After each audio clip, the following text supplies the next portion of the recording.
ಇವತ್ತು ಬಹಳ ವಿಶೇಷವಾದ ದಿನ. ಬೆಂಗಳೂರು ನಗರ ಬಸವನಗುಡಿ ವಿಧಾನಸಭಾ ಕ್ಷೇತ್ರದ ಸಮಾಜ ಸೇವಕರು, ಕೊಡುಗೆ ದಾನಿಗಳು ಅಂತಲೇ ಹೇಳ್ಬೋದು.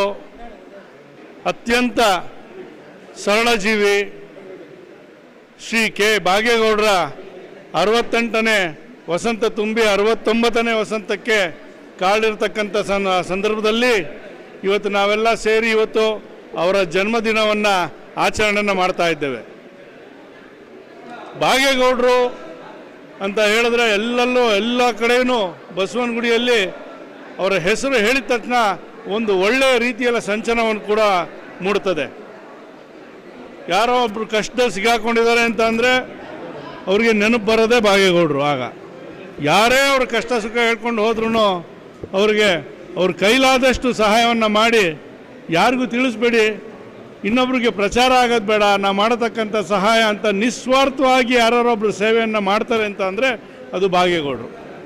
ಇವತ್ತು ಅವರು 69ನೇ ವಸಂತಕ್ಕೆ ಕಾಲಿಡ್ತಾ ಇದ್ದಾರೆ.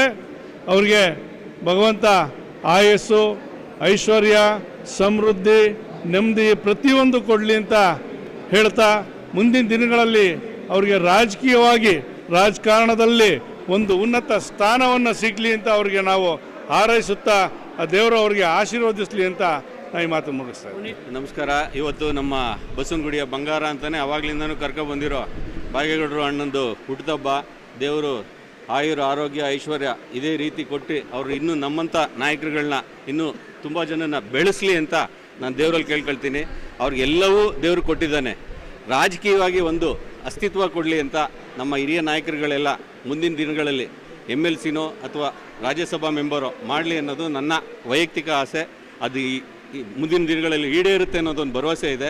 ಹಾಗೆ ದೇವರು ಅವ್ರಿಗೆ ಎಲ್ಲದಕ್ಕಿಂತ ಮುಖ್ಯವಾಗಿ ಆರೋಗ್ಯನ ತುಂಬ ಚೆನ್ನಾಗಿ ಕೊಡಲಿ, ನಮ್ಮಂಥ ನಾಯಕರನ್ನ ಬೆಳೆಸ್ಕೊಳ್ಳಿ ಅಂತ ಕೇಳ್ಕೊಳ್ತೀನಿ. ಅಂದರೆ ಪ್ರಸಾದ್ ಅಲ್ಲಿ, ನಾಗರಾಜ್ ಅಲ್ಲಿ, ಅಣ್ಣ ಇವತ್ತು ನೀನು ಬರ್ತಡೇ ಇಟ್ಕೊಂಡಿದ್ದೀನಿ, ದಯವಿಟ್ಟು ನೀವು ಬರಲೇಬೇಕು ಅಂತ ಹೇಳಿದ್ರು.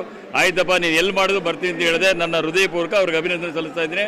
ಯಾಕೆ ನನ್ನ ಇವತ್ತು ಕರೆದು ಈ ಹುಟ್ಟುಹಬ್ಬ ಆಚರಣೆ ಮಾಡ್ತಾ ಇರೋದ್ರಿಂದ, ನಮ್ಮ ಹುಡುಗರಾಗಿರೋದ್ರಿಂದ ಈ ಭಾವನೆಯಿಂದ ನಾನು ಅವ್ರಿಗೆ ಅರ್ಪಿಸಿ ನನ್ನ ಹೃದಯಪೂರ್ವಕವನ್ನು ಅಭಿನಂದಿಸ್ತಾ ಇದ್ದೀನಿ.